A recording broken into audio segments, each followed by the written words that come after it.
আমরা ভাবি শান্তির জন্য যারা নোবেল পায় তারা বোধহয় খুব উদার, খুব সহনশীল, খুব সহিষ্ণু, হ্যাঁ, খুব মানবিক হন। কিন্তু তিনি প্রমাণ করলেন তিনি এগুলোর একেবারেই বিরোধী। তারা এগুলো করে, ধরেন ডক্টর ইউনূস সরকার এই জিহাদিদের তোষণ করে, মুক্তিযুদ্ধের বিরোধিতা করে তারা কি অর্জন করবে বলে আপনার মনে হয়? তাদের সফল হওয়ার সম্ভাবনাই বা কতটুকু দেখেন? এটা আমার মনে হয় ইউনূস খুব প্রতিশোধ পরায়ণ লোক, যে হাসিনা তাকে অপমান করেছেন, সুতরাং হাসিনার উপর প্রতিশোধ এইভাবে নিচ্ছেন যে একেবারে শুধু হাসিনাকে নয়, শেখ মুজিবুর রহমানকে মুক্তিযোদ্ধা না মানা, তাকে একেবারেই ধূলিসাৎ করে দেওয়া, তার বাড়িঘর একেবারেই ভেঙে গুড়িয়ে দেওয়া, এইসব করছেন। শুধু তাই নয়, একবার বলেছিলেন রিসেট বাটন টিপে তিনি মুক্তিযুদ্ধের ইতিহাসকে মুছে ফেলেছেন, এখন 24ই নাকি তাদের মুক্তিযুদ্ধ। এইসব খুব বাজে বাজে সব কথা বলেছেন, যেগুলো প্রমাণ করে যে তিনি মুক্তিযুদ্ধে বিশ্বাস করেন না। তিনি মুক্তিযুদ্ধে, তার বয়স থাকা সত্ত্বেও তিনি মুক্তিযুদ্ধে যাননি। তিনি হয়তো এই মুক্তিযুদ্ধের বিরুদ্ধের লোক না হলে এভাবে এত বছর বয়সে তার তো পাওয়ার কিছু নেই। হয়তো তিনি পেয়েছেন প্রতিশোধ করে সুখ পেয়েছেন, প্রতিশোধ নিয়ে সুখ পেয়েছেন। তিনি সমস্ত কিছু, এমনকি যে হাসিনার যে দল, একেও নিশ্চিহ্ন করে দিতে চাইছেন। ছাত্রলীগকে কি করলেন, ব্যান করলেন, এবং আওয়ামী লীগকেও ব্যান করলেন। তার মানে কি? তার মানে একেবারে সবকিছু, আওয়ামী লীগ, শেখ হাসিনা, শেখ মুজিবুর রহমান এবং মুক্তিযোদ্ধা, সবকিছু তিনি নিশ্চিহ্ন করে দিতে চাইছেন। এত ভয়ঙ্কর প্রতিহিংসা পরায়ণ মানুষ তিনি, অথচ শান্তির জন্য তিনি নোবেল পেয়েছেন। আমরা ভাবি শান্তির জন্য যারা নোবেল পায় তারা বোধহয় খুব উদার, খুব সহনশীল, খুব সহিষ্ণু, হ্যাঁ, খুব মানবিক হন।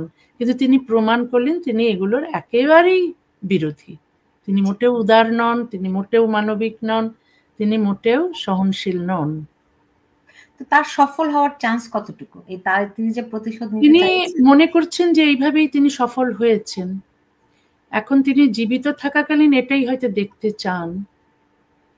এখন তার তো বয়স হয়েছে অনেক, 84 বছর। আমি জানি না তিনি কতদিন বাঁচবেন, তবে তিনি বেঁচে থাকতে এটা দেখতে চান না যে আওয়ামী লীগ আবার ফেরত এসেছে, আবার আওয়ামী লীগের জয় হয়েছে। মানে এতই ভয়ঙ্কর প্রতিশোধ পরায়ণ মানুষ তিনি। সেটা সাধারণ মানুষ কিন্তু, যারা উদার নয় ইভেন, তারাও কিন্তু এমন প্রতিশোধ পরায়ণ হয় না। এটাই হয়তো তিনি সফল বলে ভাবছেন। কিন্তু দেশের কি হলো? দেশে যে ইন্ডাস্ট্রিগুলো সব দিয়ে ফেলা হলো, বন্ধ হয়ে গেল, দেশের যে অর্থনৈতিক অবস্থা খারাপ হচ্ছে, খারাপ হবে, দেশে যে এই যে জিহাদিদের আস্ফালন এত বেশি, যে শিক্ষিত সভ্য মানুষগুলোকে স্কুল, কলেজ, ইউনিভার্সিটি থেকে সরিয়ে দিয়ে, বিভিন্ন প্রতিষ্ঠান থেকে সরিয়ে দিয়ে এই যে জামাতি জিহাদিকে বসানো হয়েছে, এতে যে দেশের কোনো উন্নতি হবে না বরং ক্ষতি হবে, এটা তিনি ভাবছেন না কেন? এটা তো তিনি বুঝতে পারছেন, কিন্তু কেয়ার করছেন না। কারণ আমার মনে হয় না তিনি দেশকে আদৌ ভালোবাসেন, একেবারেই না। আর এই যে সঙ্গে যারা এই জিহাদি জঙ্গি গোষ্ঠী আছে, এরা তো দেশকে ভালোবাসেই না। তারা সেই দেশকে আফগানিস্তান বানাতে চায়, অথবা এমন একটা মৌলবাদী জিহাদিস্তান বানাতে চায় যেখানে পুরুষেরা রাজত্ব করবে, মেয়েরা ঘরবন্দি থাকবে, পুরুষেরা ইসলামের নামে যা ইচ্ছে তাই করবে, এবং বাঙালি পুরুষের সমাজ বানাবে তারা। আপনি অনেকেই বলেন, আপনি বলছেন যে তারা আফগানিস্তান বানাতে চায়, কিন্তু অনেকেই বলেন যে আমাদের যে ভূ রাজনৈতিক কাঠামো, সেখানে বাংলাদেশকে আফগানিস্তান বানানো সম্ভব নয়। আপনি কি তাই মনে করেন?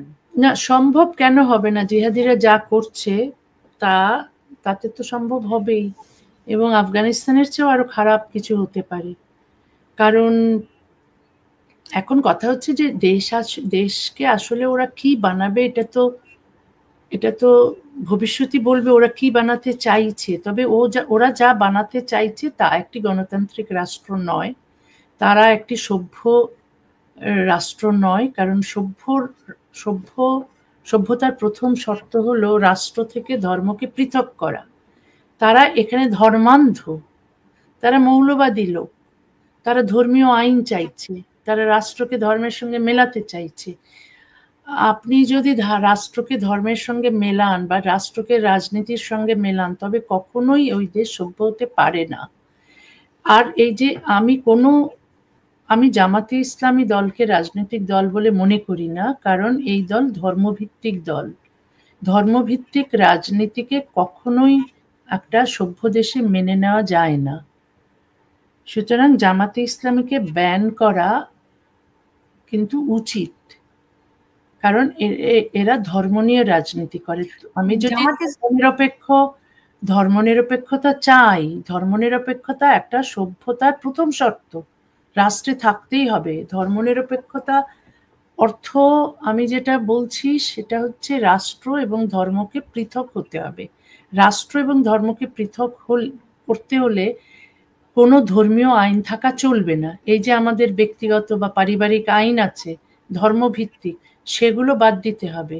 অভিন্ন দেওয়ানি বিধি আনতে হবে, যেখানে প্রত্যেক সম্প্রদায়ের একই আইন থাকবে, সেটা সমানাধিকারের ভিত্তিতে নারী এবং পুরুষের অধিকার সমান হবে। সেটা বিবাহ, তারপরে ডিভোর্স, তারপরে চাইল্ড কাস্টডি, ইনহেরিটেন্স, প্রত্যেক বিষয়ে সেখানে কোনো ধর্মীয় আইন থাকতে পারবে না। সেখানে নারী এবং পুরুষের সমানাধিকারের ভিত্তিতে আইন হবে। কিন্তু সেটা তারা চায় না, সেটা তারা ধর্মীয় আইন চায়, কোনো ধর্মনিরপেক্ষতা চায় না, তারা সেকুলারিজম চায় না। তাহলে তো সভ্যতার কোনো প্রথম শর্তই তারা মানল না। তাহলে তারা একটা যদি ধর্মান্ধ রাষ্ট্র বানায়, তাহলে আফগানিস্তানের সঙ্গে আলাদা কি হবে? ধর্মান্ধতা মানেই হচ্ছে, মানে ইসলামের ধর্মান্ধতা মানে হচ্ছে মেয়েদেরকে ঘর থেকে বেরোতে দেবে না, ঘর থেকে বেরোলে তারা বোরখা পরতে হবে, তাদের কোনো শিক্ষা থাকবে না, তাদের স্বনির্ভরতা থাকবে না। এগুলো তো শুরু হয়েছে।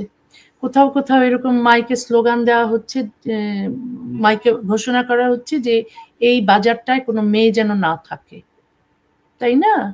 আমরা দেখছি এগুলো। এরাই তো এখন ক্ষমতায়। সেটাই প্রশ্ন করতে যাচ্ছিলাম। আপনি বলছেন জামাতকে নিষিদ্ধ করতে হবে, অথচ তারাই তো এখন ক্ষমতায়। কে কাকে নিষিদ্ধ করবে?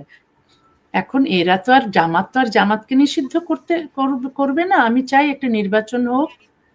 এই নির্বাচনে আমার বিশ্বাস মুক্তিযুদ্ধের পক্ষের শক্তি আসবে, এবং তারা যদি দেশ চালায়, তাহলে আমার মনে হয় এই ধর্মান্ধ অপশক্তিকে তাদের প্রতিহত করতেই হবে।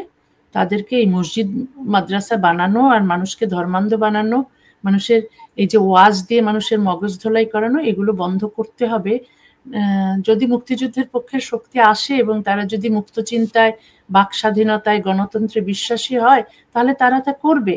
আর না কি মনে হয় আপনি আপনার এই সাক্ষাৎকারের শুরুতেই আপনি শেখ হাসিনার অনেক সমালোচনা করে বলছিলেন যে তিনি ধর্মীয় অনেক উগ্রতাকে পৃষ্ঠপোষকতা করেছেন, অনেক মসজিদ নির্মাণ করেছেন, অনেক কিছু করেছেন। তো এখন যখন আপনি নির্বাচনের কথা বলেন, যখন মুক্তিযুদ্ধের পক্ষের শক্তির কথা বলেন, আপনি কি আওয়ামী লীগ ছাড়া অন্য কোনো রাজনৈতিক দল আপনার মাথায় আসে? আওয়ামী লীগ আছে, বিএনপিও মুক্তিযুদ্ধের পক্ষের শক্তি, তারপর আরো অন্যান্য যারা দল আছে, জাতীয় পার্টিও মুক্তিযুদ্ধের পক্ষের শক্তি। একমাত্র জামাতে ইসলামী ছাড়া আর সব দলই তো মুক্তিযুদ্ধের পক্ষের শক্তি। আমরা যখন এই যে ধরেন ৩২ নম্বরে হামলা, মুক্তিযুদ্ধের ভাস্কর্য ভাঙচুর, খুব একটা প্রতিবাদ দেখিনি। তাহলে বিএনপি অবশ্য প্রতিবাদ জানিয়েছে, বাম দলগুলো জানিয়েছে, কিন্তু আপনি শেখ হাসিনার অনেক সমালোচনা করছিলেন। এখন কি আপনার মনে হয় যে তাকে আসলে বাংলাদেশের দরকার? শুনুন, উনি এইরকম আমি মনে করি না তাকে দরকার। নির্বাচনে যে জেতে তাকেই দরকার। আমি নির্বাচনে বিশ্বাস করি। আমি বলবো না যে এই এখন একে দরকার বা তাকে দরকার। আমি যদি গণতন্ত্রে বিশ্বাস করি, আমি মানুষ যাকে চায় মনে করি যে তারই আসা উচিত। মানুষ কিন্তু হাসিনাকে চাইছিল না। হাসিনাকে চাইলে জুলাইয়ের এই আন্দোলন এত বড়, এত বৃহৎ, এত ম্যাসিভ হতে পারত না। সুতরাং নির্বাচন হোক, কাকে চায় মানুষ বলুক, জনগণ বলুক কাকে চায় তারা। কিন্তু এই সরকার তো নির্বাচন দিতে চায় না। নির্বাচন দিতে হবে, এই সরকার তো অনেক কিছুই চায় না। এই সরকার দেশকে হিন্দু শূন্য করতে চায়, এই সরকার দেশকে নারীকে ঘরবন্দি করতে চায়, বোরখাবন্দি করতে চায়। তাহলে চাইলেই হবে? আন্দোলন করতে হবে এই সরকারের বিরুদ্ধে। এই সরকারের বিরুদ্ধে কেন আন্দোলন হচ্ছে না, সেটাই আমার প্রশ্ন। আপনি বিভিন্ন সময় মানে সব পক্ষের শুভ বুদ্ধির উদয় হবে, মানুষ সংগঠিত হবে, এই কথাগুলো বলে আসছেন গত কিছুদিন ধরেই। তো কিছুদিন না, এটা বহু বছর ধরেই বলছি, আপনি বলে মানে আসছেন। আমি শুরু থেকেই বলছি। জি, মানে এখন এই বর্তমান প্রেক্ষাপটের কথা আর কি আমি সংযুক্ত করছি আর কি। এই প্রেক্ষাপটে নতুন করে আর কি আবারও শুভ বুদ্ধির উদয় হবে, এই কথাগুলো বলছেন। তো রাজনৈতিক দল ছাড়া কি এই সবাইকে সংগঠিত করা যাবে? এবং বাংলাদেশে কোন রাজনৈতিক দল আছে যারা মানুষকে সংগঠিত করতে পারবে? দেখুন, এখন কোন দল কি করেছে, অতীত ইতিহাস তো কারোই ভালো নয়, কিন্তু এই যে দেশ এখন ধ্বংস হয়ে যাচ্ছে না, এই মানুষের তো একেবারে দেয়ালে পিঠ থেকে গেলে মানুষ সংশোধিত হয় না, মানুষ বোঝে যে কি করা উচিত, হয়তো বুঝবে। রাজনীতিকরা যে ভুলগুলো করেছে, রাজনীতিকদের ভুলের কারণেই তো আমরা যা দেখছি, যা হচ্ছে, জামাতের হাতে ক্ষমতা। যে জামাত ভোটই পায় না, খুব অল্প ভোট পায় নির্বাচনে, সেই জামাতের এত শক্তি এলো কেন? সেখানে নিশ্চয়ই রাজনীতিকদের ভুল ছিল। ওই ভুলগুলো তারা যদি মনে করে যে তারা সংশোধন করবে, তাহলেই তো আবার তারা সংগঠিত হতে পারবে। আমি মনে করি না রাজনীতিকরা একেবারেই ওরা একেবারেই বুদ্ধিহীন লোক। তাদের বুদ্ধি আছে, তারা জানেন কি করলে দেশের ভালো হয়, কি করলে নিজের ভালো হয়। এতকাল রাজনীতিকরা নিজের ভালোটা দেখেছেন, নিজের দলের স্বার্থটা দেখেছেন। সুতরাং যদি নিঃস্বার্থ হন, যদি দেশের ভালো চান, যদি জনগণের ভালো চান, দেশটাকে আবার ভালোভাবে গড়তে চান, তাহলে নিশ্চয়ই যে ভুলগুলো করেছেন ওই ভুলগুলো আর করবেন না।